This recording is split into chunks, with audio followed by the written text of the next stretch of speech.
Assalamualaikum warahmatullahi wabarakatuh.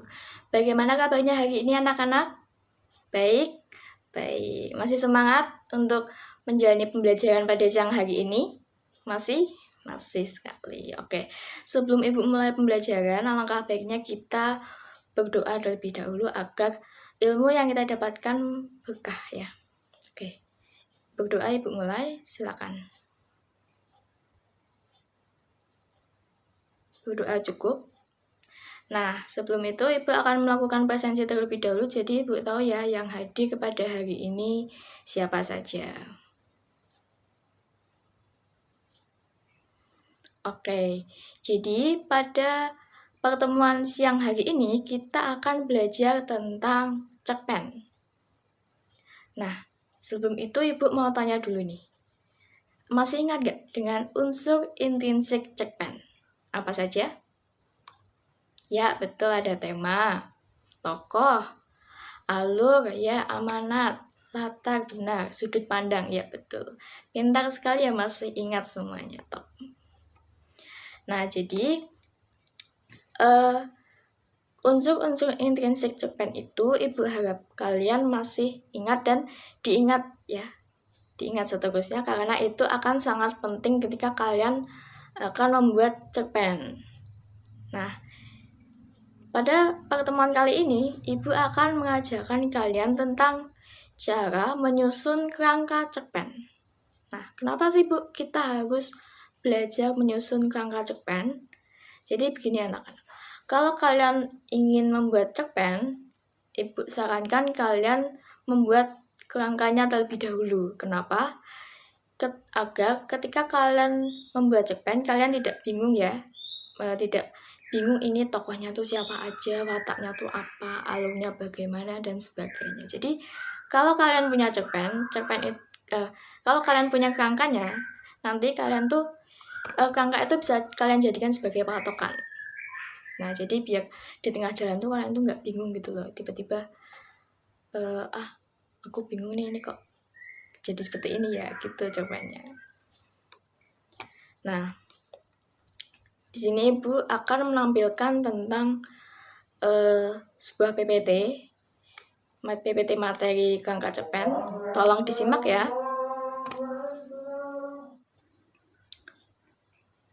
Oke, jadi di sini Ibu sudah menampilkan sebuah PPT yang berisi materi menyusun kerangka cerpen. Nah, tolong disimak ya. Jadi yang pertama, yang perlu kalian ingat itu adalah unsur-unsur intrinsik cerpen. Apa saja tadi? Ya, ada tema, tokoh, alur, latar, sudut pandang, dan amanat. Lalu, apa sih langkah pertama yang harus kita lakukan ketika menyusun kerangka cerpen? Yang pertama adalah kalian harus memilih tema. Jadi, apapun yang ada di sekitar kalian itu bisa jadi tema cerpen. Misalnya temanya persahabatan, percintaan, dan sebagainya. Lalu yang kedua ada kalian harus menentukan tokoh dan penokohan. Ini jadi tokohnya tuh siapa aja. Nama-namanya jangan lupa ditulis biar kalian ingat dan wataknya itu seperti apa. Nah, yang ketiga yaitu kalian merumuskan garis besar cerita.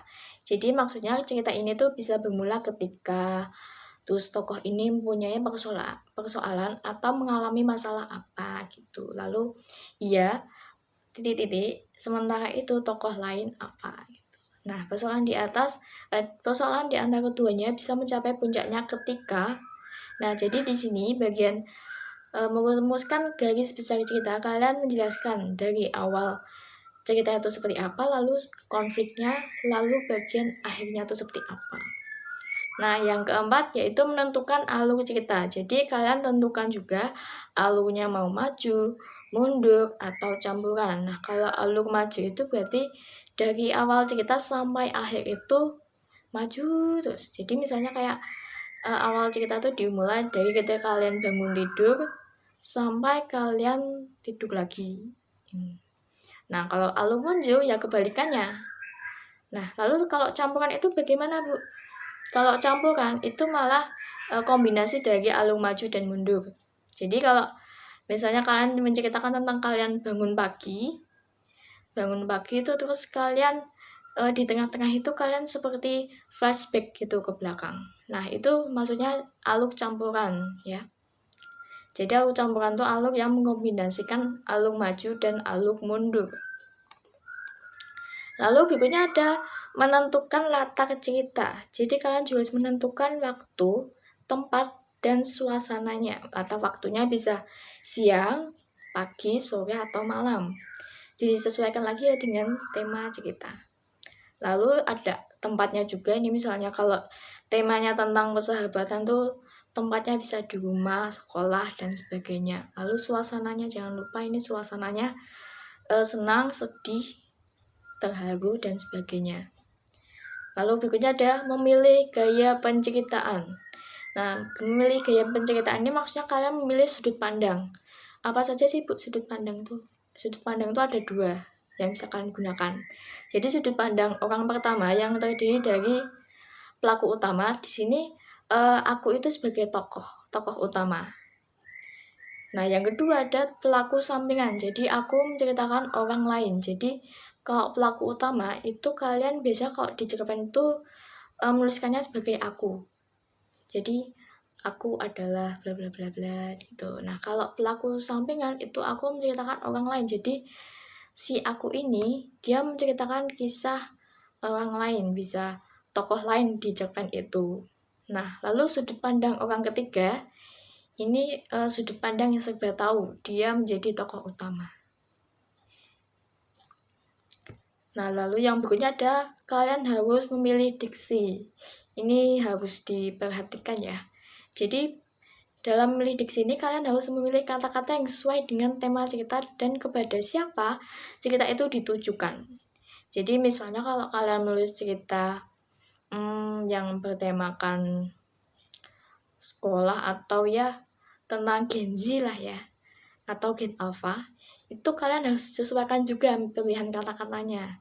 Kan kalau Gen Z atau Gen Alpha itu kan mungkin kalau dalam cerpen itu pasti lebih seringnya menggunakan bahasa yang informal, misalnya gue, lo, atau bisa gunakan istilah-istilah yang umum dipakai oleh kalangan Gen Z dan Gen Alpha gitu. Nah, ini Bu kasih lihat contoh kerangka cerpen itu seperti apa. Ini temanya Ibu menggunakan tema keluarga dan tokoh dan penokohnya seperti ini ya. Jadi kalian mencantumkan juga namanya, nama, terus dia tuh perannya tuh seperti apa di cerpen. Misalnya dia itu sebagai seorang cucu laki-laki yang penyayang, tanggung jawab, dan nah ini. Jadi kalian jabarkan lebih jelas ya di sini.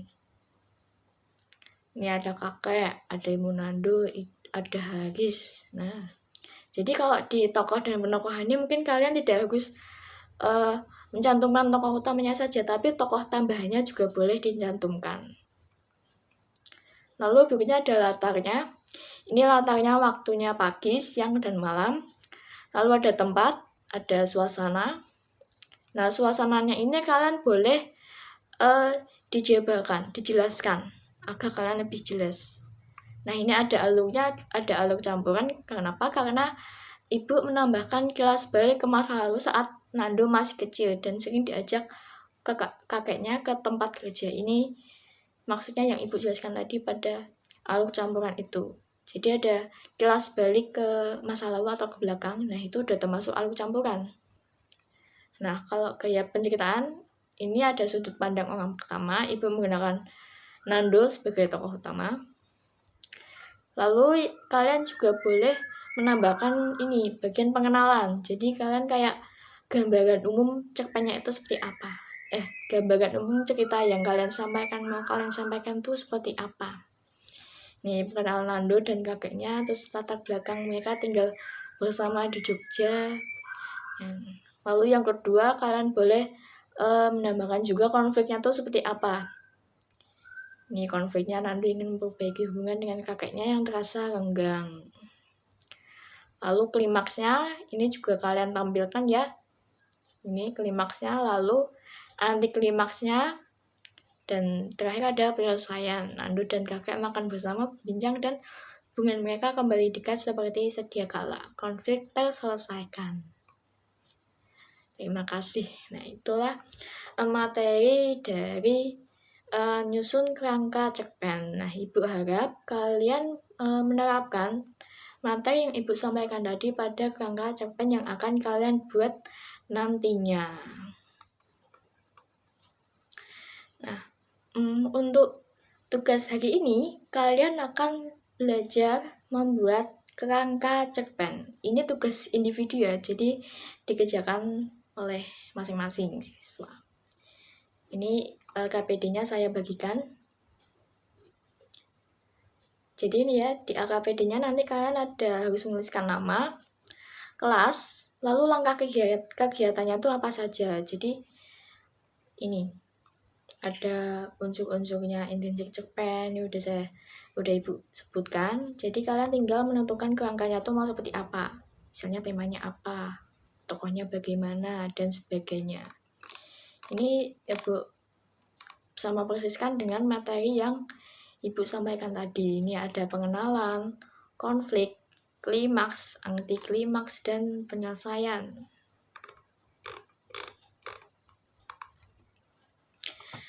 Nah, Ibu beri waktu selama 15 menit untuk mengerjakan kerangka cerpen ini. Baik, karena waktu kita sudah hampir habis, mungkin kerangka cerpennya bisa dikumpulkan saat ini ya. Oke, bagus nih. Ibu lihat udah banyak yang membuat cerpen yang menarik ya, ini cerita-ceritanya. Berarti udah pada pintar ini, udah pada pintar bisa bikin cerpen ya.